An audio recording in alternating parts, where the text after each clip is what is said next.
capté. Le podcast de référence d'Acant.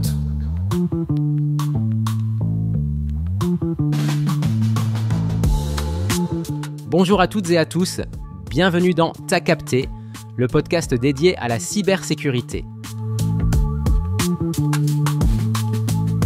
Aujourd'hui, nous allons introduire notre série d'épisodes dédiés à DORA, le Digital Operational Resilience Act. Nouveau cadre législatif européen, ce règlement vise à renforcer la résilience opérationnelle des entités financières et à assurer la sécurisation de leur système d'information. Avant d'entrer dans le vif du sujet, laissez-nous vous expliquer le pourquoi du comment de cette réglementation. DORA est né du mariage de deux grandes problématiques européennes. La première est celle de la disparité des réglementations cyber pour les entités financières au sein du vieux continent. En effet, DORA souhaite assurer que les entités financières disposent d'un cadre harmonisé pour gérer les risques liés aux TIC. En établissant un cadre commun, l'UE veut garantir une protection équivalente pour l'ensemble des 27. La deuxième est celle de la souveraineté européenne. Face à la dépendance croissante des prestataires de services technologiques, souvent basés hors d'Europe, l'UE cherche, à travers DORA, à accroître son autonomie numérique. En imposant des normes strictes, l'Union entend réduire les risques liés à cette dépendance et protéger ses infrastructures financières. Maintenant que le cadre est clairement défini, la question à se poser est celle de savoir ce que l'on entend par entité financière.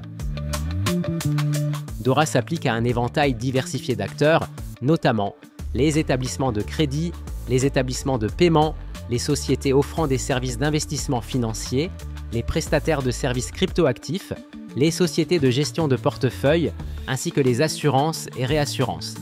Dans son contenu, DORA reprend tous les grands codes des grandes normes cyber, avec notamment un focus sur la gestion des risques numériques liés aux fournisseurs TIC.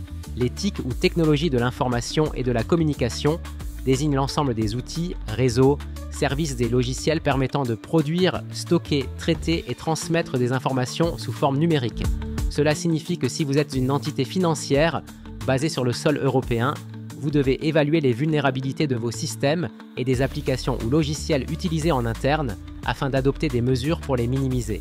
Cela peut passer par la mise en place de protocoles de sécurité solides, la formation continue de vos employés et l'analyse régulière de vos infrastructures.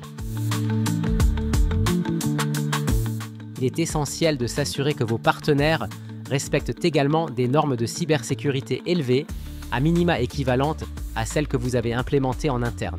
Cela implique souvent de vérifier leurs protocoles de sécurité, d'évaluer leur conformité et de s'assurer qu'ils disposent de plans de continuité d'activité efficaces.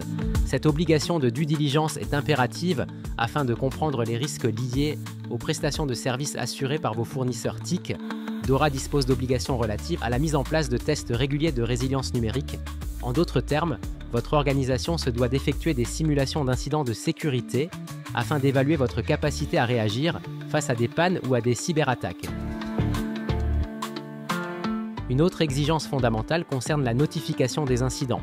En cas de cyberattaque ou d'incident majeur, vous devez être capable de signaler ces événements rapidement aux autorités compétentes. L'ESMA ou l'European Securities and Market Authority a d'ores et déjà fourni, à travers ses nombreux Regulatory Technical Standards, qui sont des fiches techniques d'explication réglementaire, des modèles de rapports de notification d'incidents majeurs.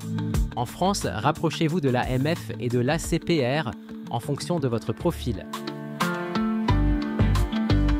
Nous développerons dans d'autres épisodes l'ensemble des obligations réglementaires auxquelles vous devez répondre afin d'être parfaitement conforme avec DORA.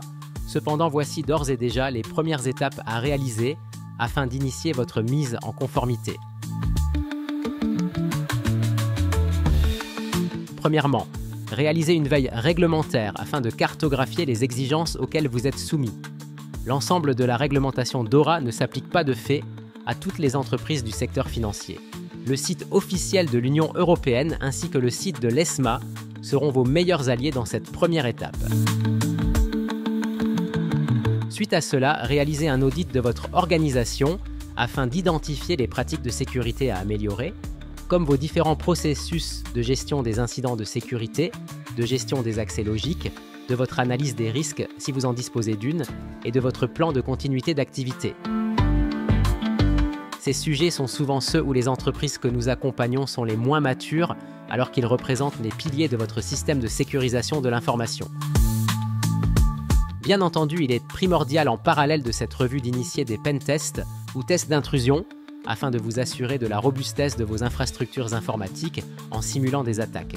Vous devez d'impliquer l'ensemble de vos équipes dans ce travail de recherche. Nous vous recommandons de faire intervenir l'ensemble des parties prenantes internes de votre entreprise dès le début de vos démarches de mise en conformité. Le respect de DORA est non seulement une exigence réglementaire, mais c'est aussi une opportunité pour renforcer la résilience et la protection de votre entreprise. Bien évidemment, Acant est aussi là pour vous aider dans ces démarches. Merci de nous avoir écoutés et à la semaine prochaine pour un nouvel épisode. T'as capté le podcast de référence d'Acant.